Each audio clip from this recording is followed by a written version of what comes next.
ನಮಸ್ಕಾರ ವೀಕ್ಷಕರೇ, ಕೌನ್ ಬನೇಗಾ ಮುಖ್ಯಮಂತ್ರಿ ವಿಶೇಷ ಕಾರ್ಯಕ್ರಮಕ್ಕೆ ತಮಗೆಲ್ಲರಿಗೂ ಆತ್ಮೀಯ ಸ್ವಾಗತ. ನಾವು ಹೇಳ್ತಾ ಇದ್ವಿ ಮತದಾನದ ವೇಳೆ, ನಂತರ ಮತ ಎಣಿಕೆ ವೇಳೆ ಎಷ್ಟೆಷ್ಟು ಕ್ಷೇತ್ರಗಳಲ್ಲಿ ಯಾವ ಪಕ್ಷಗಳು ಅಧಿಕಾರದ ಗದ್ದುಗೆಗೆ ಹತ್ತಿರವಾಗಬಹುದು, ಎಷ್ಟೆಷ್ಟು ಕ್ಷೇತ್ರಗಳನ್ನು ಯಾವ ರಾಜಕೀಯ ಪಕ್ಷಗಳು ಗೆಲ್ಲಬಹುದು ಅನ್ನುವಂಥದ್ದು ಬಹುತೇಕ ನಮ್ಮ ಸಮೀಕ್ಷೆ 100% ನಿಜವಾಗಿದೆ. ಇದೀಗ 121 ಸ್ಥಾನಗಳನ್ನು ಗಳಿಸಿದಂತಹ ಕಾಂಗ್ರೆಸ್ ಪಕ್ಷ ಅತಿ ದೊಡ್ಡ ಪಕ್ಷವಾಗಿ ಬಹುಮತ ಪಡೆದು ಈಗ ಸರ್ಕಾರ ರಚನೆಯತ್ತ ಮುಖ ಮಾಡ್ತಾ ಇದೆ. ಆದರೆ ಈಗ ಎದುರಾಗಿರುವಂತಹ ಒಂದು ಸಂದಿಗ್ಧತೆ, ಯಾರಾಗ್ತಾರೆ ಮುಂದಿನ ಮುಖ್ಯಮಂತ್ರಿ? ಇದುವೇ ಈ ಹೊತ್ತಿನ ವಿಶೇಷ, ಕೌನ್ ಬನೇಗಾ ಮುಖ್ಯಮಂತ್ರಿ.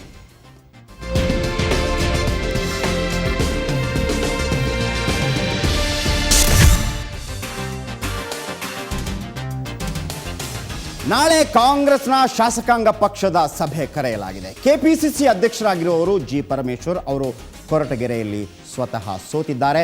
ಶಾಸಕಾಂಗ ಪಕ್ಷದ ನಾಯಕನಾಗಿ ಇಲ್ಲಿ ತನಕ ವಿರೋಧ ಪಕ್ಷದ ನಾಯಕನಾಗಿ ಕಾರ್ಯನಿರ್ವಹಿಸಿದವರು ಸಿದ್ದರಾಮಯ್ಯ. ಹಾಗಿರುವಾಗ ಮತ್ತೊಂದು ಹೆಸರು ಕೇಳಿ ಬರ್ತಾ ಇದೆ ಮಲ್ಲಿಕಾರ್ಜುನ ಖರ್ಗೆ, ಇನ್ನೊಂದು ಹೆಸರು ಕೇಳಿ ಬರ್ತಾ ಇದೆ ಶಾಮನೂರು ಶಿವಶಂಕರಪ್ಪ, ಇನ್ನೊಂದು ಯಂಗ್ ಟರ್ಕ್ ಹೆಸರು ಕೇಳಿ ಬರ್ತಾ ಇದೆ DK ಶಿವಕುಮಾರ್, ಮತ್ತೊಂದು ಹೆಸರು ಕೇಳಿ ಬರ್ತಾ ಇರುವಂಥದ್ದು RV ದೇಶಪಾಂಡೆ. ಹಾಗಿದ್ರೆ ಯಾರಾಗ್ತಾರೆ ಮುಖ್ಯಮಂತ್ರಿ? ಯಾವ ಆಧಾರದ ಮೇಲೆ ಮುಖ್ಯಮಂತ್ರಿಯನ್ನ ಚುನಾಯಿಸುತ್ತೆ ಕಾಂಗ್ರೆಸ್ ಹೈಕಮಾಂಡ್? ಕಾಂಗ್ರೆಸ್ ಹೈಕಮಾಂಡ್ ಯಾವೆಲ್ಲ ವಿಚಾರದ ಬಗ್ಗೆ ಪ್ರಮುಖವಾಗಿ ಗಮನ ಹರಿಸುತ್ತೆ? ಏನೆಲ್ಲ ಒಂದು ಸ್ಟ್ರಾಟಜಿ ಹಾಕ್ಕೊಂಡಿದೆ ಹೈಕಮಾಂಡ್? ಯಾವೆಲ್ಲ ನಾಯಕರ ಅರ್ಹತೆ ಏನು, ಸಾಮರ್ಥ್ಯ ಏನು, ಶಕ್ತಿ ಏನು, ವರ್ಚಸ್ಸೇನು, ಎಲ್ಲದರ ಬಗ್ಗೆ ನಾವು ನಿಮಗೆ ತಿಳಿ ಹೇಳ್ತೀವಿ.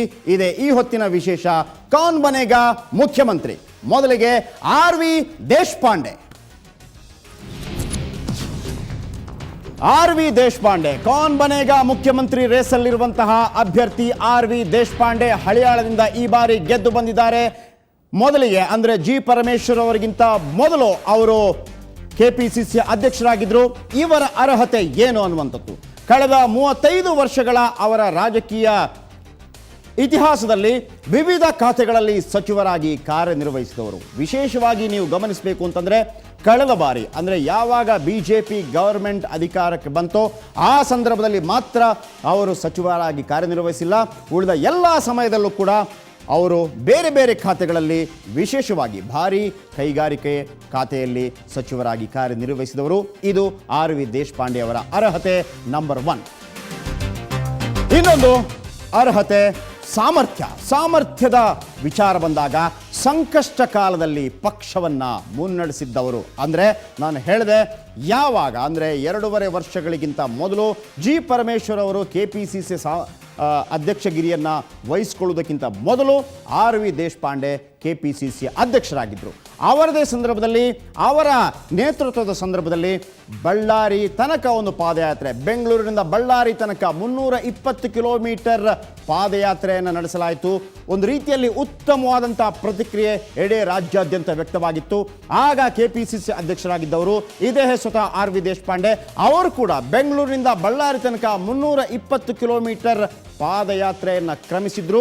ಅವರು ಕೂಡ ಪಾದಯಾತ್ರೆಯನ್ನು ಮಾಡಿದ್ರು. ಸಂಕಷ್ಟ ಕಾಲದಲ್ಲಿ ಪಕ್ಷವನ್ನು ಮುನ್ನಡೆಸಿದ ಹೆಗ್ಗಳಿಕೆ RV ದೇಶಪಾಂಡೆ ಅವರಿಗಿದೆ. ನೆಕ್ಸ್ಟ್, ಇನ್ನು ಕೌನ್ ಬನೇಗಾ ಮುಖ್ಯಮಂತ್ರಿಯಲ್ಲಿ RV ದೇಶಪಾಂಡೆ ಅವರ ವರ್ಚಸ್ಸು ಹೇಗಿದೆ ನೋಡೋಣ. ಉತ್ತರ ಕರ್ನಾಟಕದ ನಾಯಕರಾಗಿರಬಹುದು, ಆದರೆ ಕರಾವಳಿ ಕರ್ನಾಟಕ ಭಾಗದಲ್ಲೂ ಕೂಡ ಇವರು ಪ್ರಭಾವಿ ನಾಯಕರು. ಅಂದರೆ ಕರಾವಳಿಯ ಎಲ್ಲ ಅಂದರೆ ಉತ್ತರ ಕರ್ನಾಟಕ, ಇವರು ಹಳಿಯಾಳದಿಂದ ಆರಿಸಿ ಬಂದವರು. ಕಳೆದ ಬಾರಿ ಅವರು ಸೋತಿದ್ರು, ಈ ಬಾರಿ ಮತ್ತೆ ಗೆದ್ದು ಬಂದಿದ್ದಾರೆ. ಸೊ ಹಾಗಾಗಿ ಕರಾವಳಿ ಕರ್ನಾಟಕ ಭಾಗದ ಪ್ರಭಾವಿ ನಾಯಕ RV ದೇಶಪಾಂಡೆ, ಆ ವರ್ಚಸ್ಸು RV ದೇಶಪಾಂಡೆ ಅವರಿಗಿದೆ. ನೆಕ್ಸ್ಟ್, ಕೌನ್ ಬನೇಗಾ ಮುಖ್ಯಮಂತ್ರಿ ರೇಸ್ನಲ್ಲಿರುವ RV ದೇಶಪಾಂಡೆ ಅವರ ವ್ಯಕ್ತಿತ್ವ ಹೇಗಿದೆ ಅಂತ ಹೇಳಿದರೆ, ಆಕರ್ಷಕ ವ್ಯಕ್ತಿತ್ವ. ನಾನೇ ಅವರ ಬಗ್ಗೆ ಒಂದು ಕಮೆಂಟ್ ಮಾಡಿದ್ದೆ. 320 ಕಿಲೋಮೀಟರ್ ಅವರು ಪಾದಯಾತ್ರೆ ಹೋಗುವಂಥ ಸಂದರ್ಭದಲ್ಲಿ ಬೆಂಗಳೂರಿನಿಂದ ಆರಂಭಿಸಿ ಅವರು ಬಳ್ಳಾರಿ ತಲುಪುವಾಗ ಎಲ್ಲರೂ ಬಿಸಿಲಲ್ಲಿ ಕಪ್ಪಾಗ್ತಾರೆ, ಆದರೆ R V Deshpande pink colour ಆಗಿದ್ದರು. ಪಿಂಕ್. ನಾನು ಅದೇ ಪ್ರಶ್ನೆಯನ್ನು ಅವರಿಗೆ ಕೇಳಿದೆ, ಯಾಕೆ ಸರ್ ಇಷ್ಟೊಂದು ರೀತಿಯಲ್ಲಿ ಪಿಂಕ್ ಆಗಿದ್ದೀರಿ ಅಂತ. ಅವರು ಹೇಳಿದರು, ಪಿಂಕ್ ಅಂದರೆ ಅದು ಆರೋಗ್ಯದ ಗುಟ್ಟು ಅನ್ನುವಂಥದ್ದು, ಆರೋಗ್ಯ ನಳನಳಿಸ್ತಾ ಇದೆ ಅನ್ನುವಂಥದ್ದು ನಿಜ. ನಾವು ಕೂಡ ನಂಬಿರಲಿಲ್ಲ ಅವರು 320 ಕಿಲೋಮೀಟರ್ ಪಾದಯಾತ್ರೆ ಮಾಡ್ತಾರೆ ಅನ್ನೋಂಥದ್ದು. ಅಂಥ ಒಂದು ಆಕರ್ಷಕ ವ್ಯಕ್ತಿತ್ವ, ಯಾವುದೇ ಡ್ರೆಸ್ ಹಾಕಲಿ ಭಾಳ ಸೂಪರಾಗಿ ಕಾಣ್ತಾರೆ. ಒಂದು ರೀತಿಯಲ್ಲಿ ತೇಜಸ್ಸು ತುಂಬಿದಂಥ ಮುಖ ಆರ್ ವಿ ದೇಶಪಾಂಡೆ ಅವರದು. ಅಷ್ಟೇ ಕಲರ್ಫುಲ್ ವ್ಯಕ್ತಿ ಆರ್ ವಿ ದೇಶಪಾಂಡೆ. ಇನ್ನು ಕೌನ್ ಬಣೇಗಾ ಮುಖ್ಯಮಂತ್ರಿಯಲ್ಲಿ ಆರ್ ವಿ ದೇಶಪಾಂಡೆ ಅವರಿಗೆ ಮುಖ್ಯವಾಗಿ ಬೇಕಾಗಿರುವಂಥದ್ದು ಏನು? ಕಾಂಗ್ರೆಸ್ನ ಯುವರಾಜ ಒಂದು ಮಾತನ್ನು ಹೇಳಿದ್ರು, ಪ್ರಜಾಸತ್ತಾತ್ಮಕ ರೀತಿಯಲ್ಲಿ, ಡೆಮಾಕ್ರೆಟಿಕ್ ರೀತಿಯಲ್ಲಿ ನಾವು ಮುಖ್ಯಮಂತ್ರಿ ಅಭ್ಯರ್ಥಿಯನ್ನು ಆಯ್ಕೆ ಮಾಡ್ತೀವಿ ಅನ್ನುವಂಥದ್ದು. ಏನದು ಡೆಮಾಕ್ರೆಟಿಕ್ ರೀತಿಯಲ್ಲಿ ಅನ್ನುವಂಥದ್ದು? ಒಂದು ವೇಳೆ ವಿಧಾನಸಭೆಗೆ ಟಿಕೆಟ್ ನೀಡುವಂಥ ವಿಚಾರದಲ್ಲಿರ್ಬೋದು, ಲೋಕಸಭೆಗೆ ಟಿಕೆಟ್ ನೀಡುವಂಥ ವಿಚಾರದಲ್ಲಿರ್ಬೋದು, ಯಾವ ಮಾನದಂಡವನ್ನು ಆಯ್ಕೆ ಮಾಡಲಾಗತ್ತೆ, ಅದೇ ರೀತಿ ಒಂದು ಕಾಂಗ್ರೆಸ್ನ ಒಳಗೆ ಯಾವ ರೀತಿ ಒಂದು ಚುನಾವಣೆಗಳು ನಡೆಯುತ್ತೆ, ಆ ಒಂದು ಸ್ವಾತಂತ್ರ್ಯಕ್ಕೆ ಧಕ್ಕೆ ಬರೋ ರೀತಿಯಲ್ಲಿ ನಾವು ಯಾವುದೇ ಕಾರಣಕ್ಕೂ ವರ್ತಿಸುವುದಿಲ್ಲ. ಪ್ರಜಾಸತ್ತಾತ್ಮಕ ರೀತಿಯಲ್ಲಿ, ಆಂತರಿಕ ಪ್ರಜಾಪ್ರಭುತ್ವದ ರೀತಿಯಲ್ಲಿ, ಕಾಂಗ್ರೆಸ್ನ ಆಂತರಿಕ ಪ್ರಜಾಪ್ರಭುತ್ವ ರೀತಿಯಲ್ಲೇ ನಾವು ಮುಖ್ಯಮಂತ್ರಿಯನ್ನು ಆಯ್ಕೆ ಮಾಡ್ತೇವೆ. ಅಂದರೆ ಶಾಸಕರು 121 ಶಾಸಕರು ಯಾರ ಬಗ್ಗೆ ಒಲವಿಟ್ಟಿರ್ತಾರೆ ಅವರನ್ನು ನಾವು ಆಯ್ಕೆ ಮಾಡ್ತೀವಿ ಅನ್ನುವಂಥದ್ದು. 121 ಶಾಸಕರ ಒಲವು ಆರ್ ವಿ ದೇಶಪಾಂಡೆ ಅವರಿಗಿದೆಯಾ? ಒಂದು ವೇಳೆ ಇಲ್ಲದಿದ್ದರೆ ಹೈಕಮಾಂಡ್ ಒಲವು ತೋರಿದರೆ ಅದು ಸಾಧ್ಯ. ನಿಜವಾಗಿ ಹೇಳಬೇಕು ಅಂತಂದರೆ ಆರ್ ವಿ ದೇಶಪಾಂಡೆ ಅವರ ಕಮ್ಯುನಿಕೇಷನ್ ಸ್ಕಿಲ್ ಬಹಳ ಚೆನ್ನಾಗಿದೆ. ಹೈಕಮಾಂಡ್ನ ಯಾರೇ ಬರಲಿ, ಅವರು ಹಿಂದಿ ಭಾಷಿಕರಾಗಿರಲಿ, ಆಂಗ್ಲ ಭಾಷಿಕರಾಗಿರಲಿ, ಯಾರ ಜೊತೆ ಕೂಡ ಬಹಳ ಉತ್ತಮವಾಗಿ ಸಂವಾದ ನಡೆಸುವಂಥ ತಾಕತ್ತು ಆರ್ ವಿ ದೇಶಪಾಂಡೆ ಅವರಿಗಿದೆ.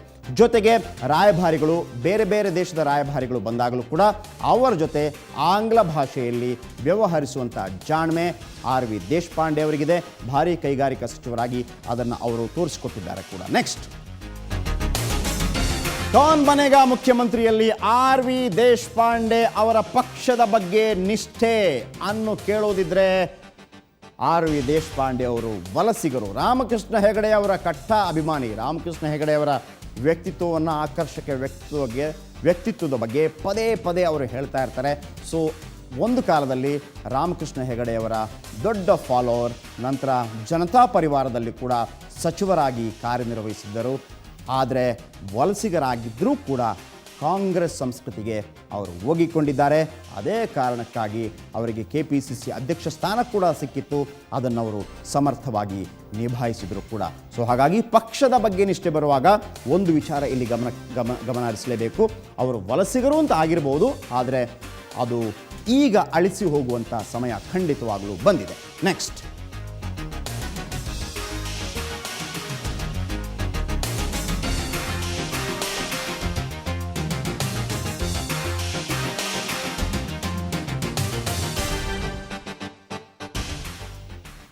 ಓಕೆ, ನಾವು ಆರ್ ವಿ ದೇಶಪಾಂಡೆ ಅವರ ಬಗ್ಗೆ ಇಷ್ಟೆಲ್ಲ ಮಾಹಿತಿಗಳನ್ನು ನಿಮಗೆ ನೀಡಿದ್ವಿ. ಯಾಕಂತಂದರೆ ಮುಖ್ಯಮಂತ್ರಿ ರೇಸ್ನಲ್ಲಿ ಸಾಕಷ್ಟು ಹೆಸರುಗಳು ಕೇಳಿ ಬರ್ತಾ ಇದೆ.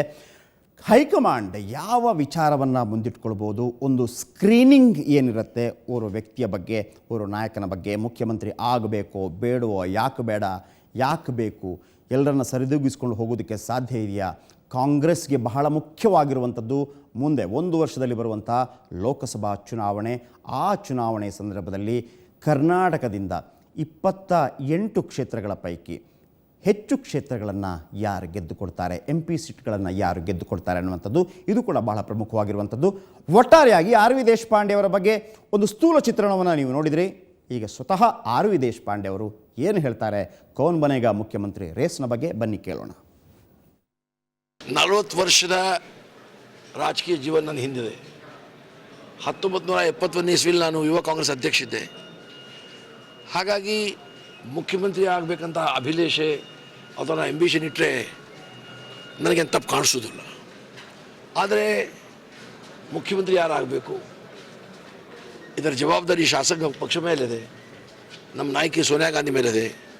ನಾ ಶಿಸ್ತಿನ ಶಿಪಾಯಿ ಇದ್ದೇನೆ, ಏನು ಆದೇಶ ಮಾಡ್ತಾರೆ ಆ ಪ್ರಕಾರ ನಡ್ಕೊಳ್ತೇನೆ.